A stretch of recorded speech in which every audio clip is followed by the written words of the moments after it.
اسلام جو ہے یہ ماضی کے گناہوں کے داغ دھو ڈالتا ہے. وہ کہنے لگا نہیں حضور وہ داغ ہی ایسا ہے, وہ جرم اتنا سنگین ہے کہ میں بے قرار رہتا ہوں. میں نے اپنے ہاتھوں سے اپنی بیٹی کو زندہ دفن کیا تھا. رحمت عالم صلی اللہ علیہ وسلم نے فرمایا یہ بھی کوئی انوکھی بات نہیں ہے, تمہاری قوم یہی کر رہی تھی. وہ کہنے لگا وہ نومولود اور چھوٹی بچیوں کو دفن کرتے تھے, جب میں نے اپنی بچی کو دفن کیا تھا تو وہ بڑی ہو چکی تھی, شعور کو پہنچ چکی تھی.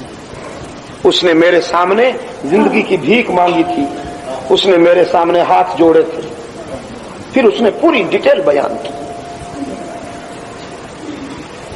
کہ گھر میں امید تھی